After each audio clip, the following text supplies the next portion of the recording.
ပတ်ဝန်းကျင်လူတွေ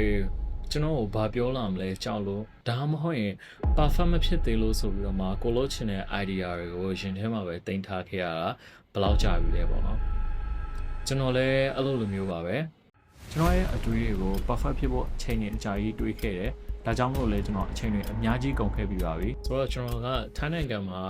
ဘဝကို0ကနေစပြီးမှတည်ဆောက်နေတဲ့သူတယောက်ပါတခါတလေငါမှအားလုံးထပ်တော်တဲ့ scale မရှိသေးလို့ဆိုပြီးတော့မှကင်မရာရှေ့ထွက်ပြောရမှာကိုကြောက်တယ်လူတွေလှောင်မလားဆိုတဲ့အတွေ့အကြုံအမြင်တွေးမိရဲ့ဒါပေမဲ့နောက်မှသိလာကကဘာပေါ်မှာဘယ်သူမှ professional ဘဝနဲ့စပြီးဝေးပါလာတာမရှိဘူးအားလုံးပဲဒီလိုပဲ day 1ကနေစတင်ခဲ့ရအောင်ဆိုတော့တည်တည်ချာလေးနားလည်ခဲ့တယ်ပြီးတော့မှကျွန်တော်က game ဆော့ရတာတွေကြိုက်တယ်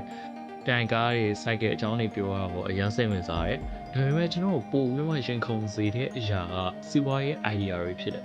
လူတွေကဘဝကိုဘယ်လိုတည်ဆောက်ကြရလဲဆိုတဲ့အကြောင်းအရာတွေဖြစ်တယ်ဒါကြောင့်မို့ကျွန်တော်မသိသေးတာတွေကိုလေ့လာဖို့အတွက် brand တွေကိုဘယ်လိုတည်ဆောက်လဲဆိုတဲ့အရာကိုသိချင်လို့ဒီကနေ့ကနေစပြီးတော့မှကျွန်တော်ရဲ့ business level 0ကနေစပြီးတော့မှလက်တွေ့လေ့လာဖို့ကျွန်တော်ဆုံးဖြတ်ထားတယ်ဒါကြောင့်မို့ကျွန်တော်ဒီ page ကိုစတင်ရတာဖြစ်တယ်ပြီးတော့ဒီ page မှာကျွန်တော်ဆရာကြီးလည်းလုံးဝမဟုတ်ပါဘူးကျွန်တော်လေးလာခဲ့ရတဲ့စီးပွားရေးအမြင်တွေကြုံတွေ့ခဲ့ရတဲ့အမှားတွေထိုင်းနိုင်ငံမှာတွေ့ရမယ့်